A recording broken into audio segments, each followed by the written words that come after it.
our daily upgrade you're still listening to, and we are on EAMG radio. It's easy. If you want to listen, you just have to download the app Zeno and search for EAMG radio. And this is in case you are listening to us on Facebook or X, or we're not live on Instagram. We are. We I are? think so.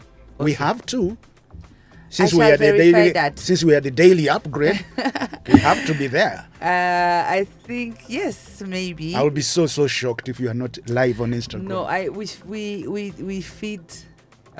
We put feeds on Instagram after, but I think we're live on X and Facebook. Our production team is going to tell us this because we have an amazing production team. By Definitely. the way, Definitely. I want to give it up to them for being here with us every morning. This social media thing. You hear us. I think I would like to see that button be red. Yes, for my safety. Thank you very much, Dixon. Let me assist you. This digital and in the technology side of and things. social media. Though you are fighting it, but this is the way forward. I now see why you want your children. I want them to have be social there, media, to be there to have everything. before even Because you're they thinking, they I don't want stopped us. them to be challenged like myself. You with see, technology. you see, why wait 16? Why wait 12? Why wait all that long? Why? Yes. But yes, we have come to that hour that I love so very much. You enjoy this moment. This is my actually favorite moment. This is what makes you you. This is very much the interaction. The seat everyone wants. The lessons everyone needs. The upgrade seat. Yes, like I told you, every day I love it when we reach this segment where we can engage with our guests, the upgrade seats. You know, we welcome so many people from so many different walks of life. We have artists, we have government officers, and now we have a lawyer. She's gonna leave me upgraded. Yes. I'm gonna be upgraded. We are here with Uwela Rutamu Fabiola, who has a very interesting job.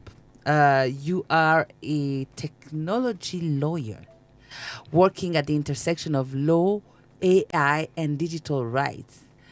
This is so on point and so timely. You know, there are people who go to school and then they study. Excuse me. There are lawyers too for that? Yes. Technology Now lawyer I'm working at the intersection of law, AI, and digital rights. How did you get there? How did that? What?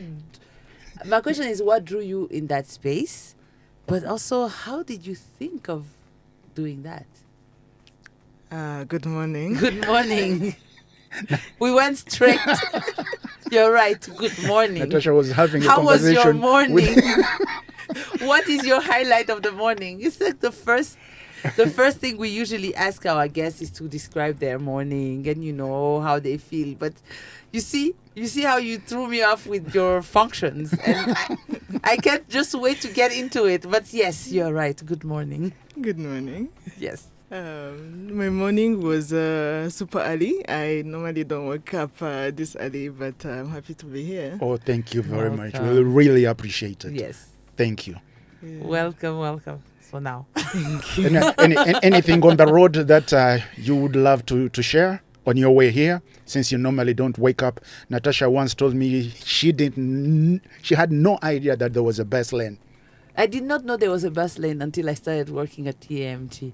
Because, I know it's hard to believe, but I was... She was surprised in the morning. I was a night person before this. Yeah. I had another lifestyle, everything. So, yeah, I did not know. I arrived here and I was like, why are we all on one lane? What is going on? Taxi. And then he was like, Mama. Yeah, babadis. I was like, what's going on? And then he told me about the bus lane. And the bus lane had been existing for months and I didn't know. So what did you discover on your way here that you maybe didn't know about the city early mornings? Honestly, I think I was still asleep. That's a good one. Yeah. I will tell you what I was listening to. This song I'm obsessed about. Yeah. It's called Ndimurugo Okay. by Gatinga Julien. So I just Yes. You had it in your ears. Gatinga Julia is another very interesting artist who is Okay. coming up with something very original. All right. We should have him on the upgrade seat. We will. Anyway, Yes. welcome to the upgrade seat. Thank you. Now, as Natasha said, you've already told a little about yourself, just a little bit about yourself. So I'm a lawyer. My background was in human rights, but then I picked an interest and curiosity in technology law, and I decided to pursue my master's in technology law and policy. It's an emerging field. Most of the universities don't even have that program. So I went to Georgetown University Law Center, and I think it was like the fourth cohort that I was in. So that means even It's universities new. in the US are coming up with this program. So it's an evolving field. Yes. That's so What exactly is technology policy expert? I'm trying to get, before we even start the conversation, and what does your work involve? I know we're going to be asking a lot of questions, but I need to have this clear. Yeah, so technology law involves data privacy, data protection, AI governance. If we go into digital payments, fintech, so all the laws that regulate how technology is used. So a technology lawyer comes in to advise on the legal rules that should govern that work. So if one institution want to work with another, let's say eCash, there are rules that govern the interoperability. Like if we share the data, how do we protect the patient information? So all those rules. That's where the tech lawyer comes in to advise and. Thank you very much. So since you've graduated, did you get to exercise your function as a technology lawyer? Do you have some practices? Maybe you can tell us what, for example, you have had to do as a technology lawyer so far. Thank you. So my very first job in this field was with a public interest organization. It's called the Tech Law Justice Project. It's based in Washington, D.C., and they focus on platform accountability. And the very first case I worked on was the landmark case.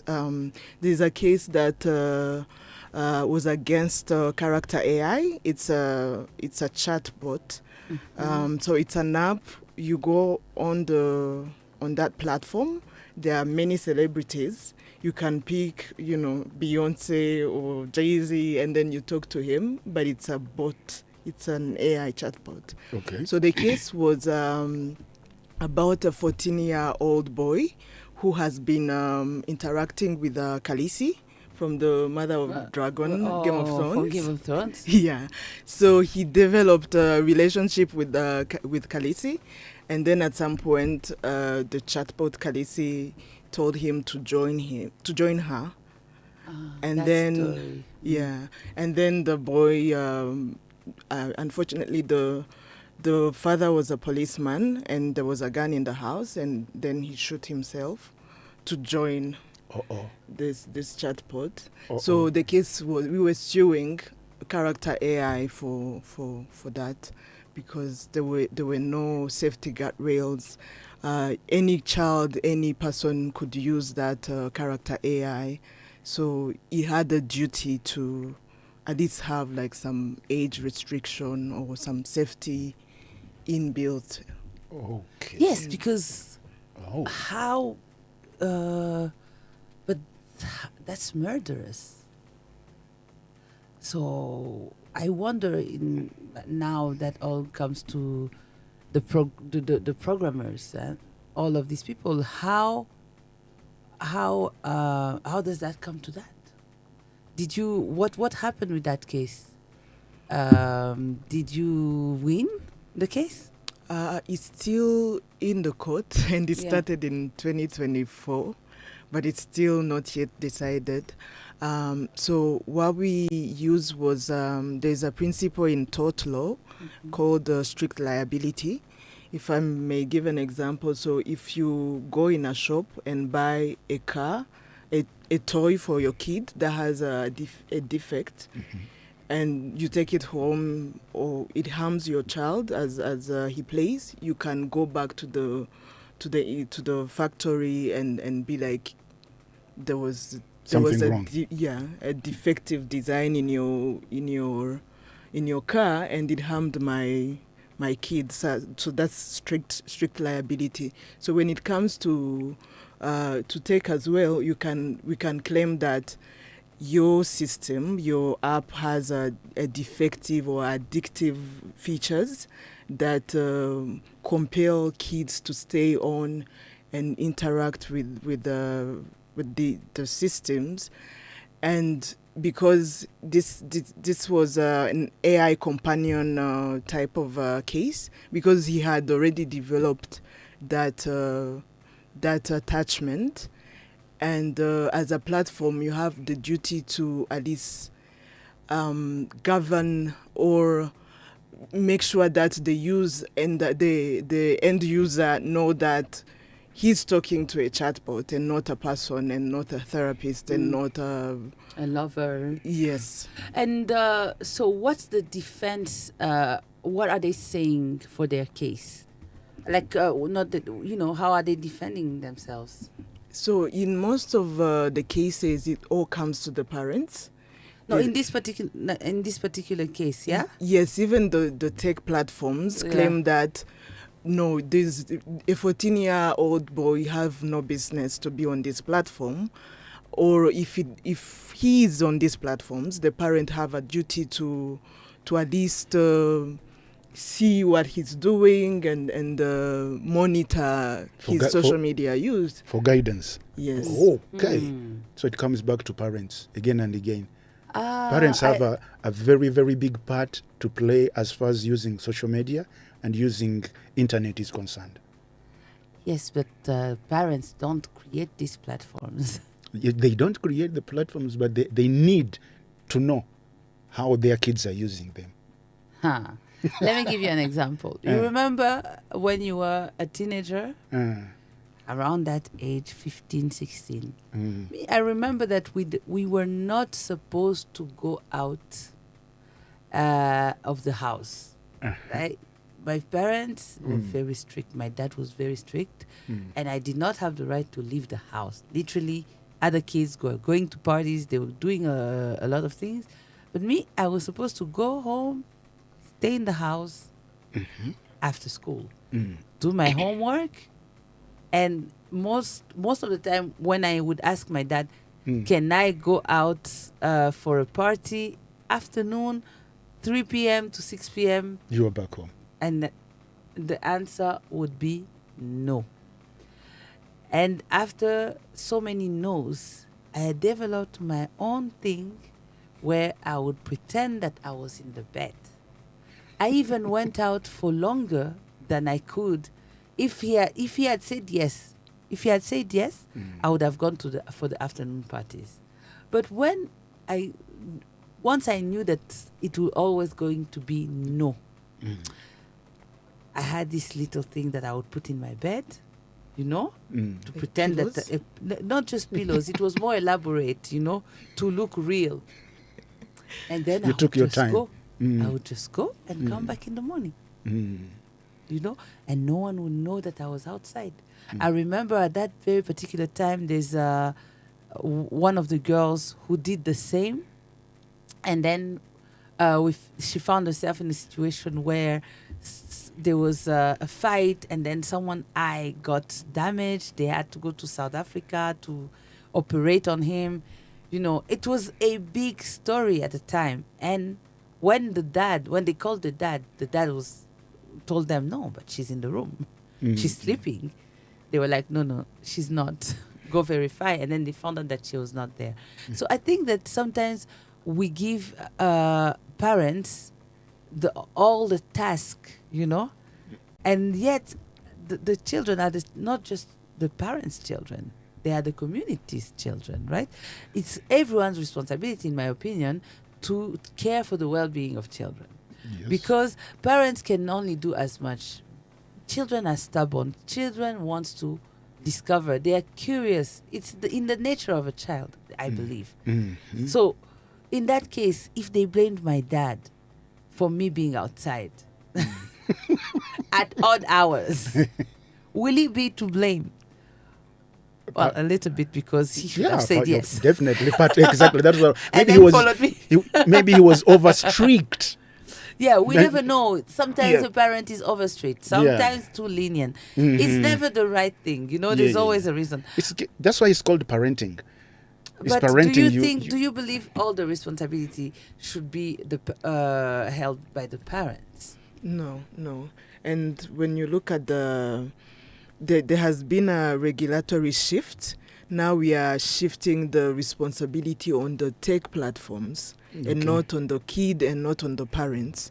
So how can we compel these tech platforms to design systems that are safety and privacy by design? Like, you go there and you're sure that it's safe in the first place. You don't have to worry about my kid is going to be tricked into suicide or any other weird behavior. So platforms should have that responsibility. But I keep wondering, what is so hard to do? Why are these platforms resisting this? Shouldn't it be the most obvious thing? What does it mean for them to change these things that you're asking of them? Are they resisting because they would incur more costs in redesigning it, or is there any benefit they're having for things being the way they are right now? I think the benefits they are having is when you have an addictive feature, that means more people are engaging with it. You get addicted, so more screen time, and so more benefit. But again, I have to admit that we humans also are, we have our own ways of, doing weird stuff. So some of the platforms were designed in a good way to educate us, but we still manage to find ways to use them for other wrong reasons. There are cases against ChatGPT. There are people who use it for, education, for inspiration, for writing stuff. But this other case was it was a 16-year-old boy also who asked ChatGPT to give her a plan, like suicide plan, and It did. Pardon? It did. He did, and he gave him good ideas. I don't want to share them because someone might be listening, but like that's something that someone came up with. They thought about it, and then they prompt the AI chatbot to help. So should we put the blame entirely on these platforms, or there are also humans that have other issues in their lives that are, Using.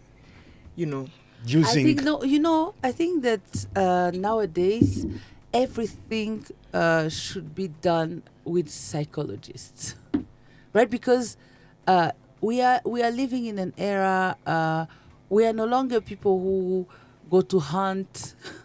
Or, let's not just even go to that extreme. We are no longer people who just go to the shamba and then it's no longer just an agriculture and pastoral type of situation. We are in the era of communication, in the era of information, a lot of it.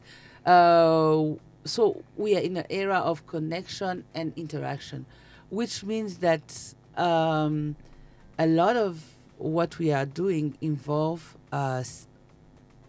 the mind. Yeah. You know, we are in the era of the mind. Of the mindset. So I believe that it's not much to ask to always have some mind expert while designing what you're designing. But they do have them. But they use them in the wrong way, because they use them to find out how they can make something addictive. That's psychology, right? Yeah. That you use there. That is on the negative side of Yes. it, but I have a feeling that they also use them on the positive side when they are actually designing these things. But you are not going to go and sit in the mind of the person, just like the one who decided to ask chat GPT that give me a suicide plan. Okay, there's no way you can sit in that person's mind. People have their own issues. People But have their own problems. But if you're a psychologist, you know most of the deviations that can happen.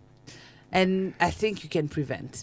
Same way that the medical doctors can tell you how to prevent a cold, how to prevent such and such. They can also prevent these things in an app. You know that people will ask. I mean, we've had Google. We've had Google before ChatGPT. Yes. Right? So which means that when you go in the Google search, you have that kind of data is available. You know what people search on Google, right? Like the history search of Google is made of questions that could be used to preempt what could happen if you have artificial intelligence and a platform like that. Maybe this must be one of the reasons that inspired you to build a career in technology policy, having issues like that. What actually inspired you? The funny thing is not even the case that inspired me was not AI and some complicated tech stuff. It was a surrogacy case. So my former boss was working on a case, the very first case in Rwanda, that involved a family that wanted to give birth through assistive reproductive technology. And there was no regulation here in Rwanda that talked about, that gave direction or guidance on how to go about it. Mm-hmm. So the doctor was like, okay, maybe seek the guidance from the court. So we sued. But like when you say you sued, you're not suing anyone. You're just filing a case to seek guidance, so that also if a family wants to reproduce using technology, what is the way to go? At first instance, the court said that the law only provide that reproduction can be done between a man and a woman, and there's no third party. And now we are bringing a third party in the business of a man and his wife. Yeah, and so the case went all the way to the Supreme Court, and there was University of Rwanda and some other institutions who came in as amicus curiae, like friends of the court, to advise the judges on how to go about it. So the case ended up allowing this family to do surrogacy. But the crazy part, they said that because WHO.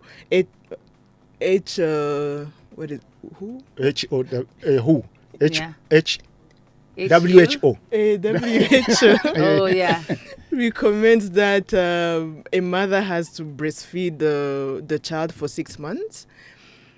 The judgment ended up becoming, yes, you will give birth to this child, but as the surrogate mother, you will breastfeed the baby for 6 months and then you will hand it to the mother, which is, it has never happened in other jurisdictions. That is insane.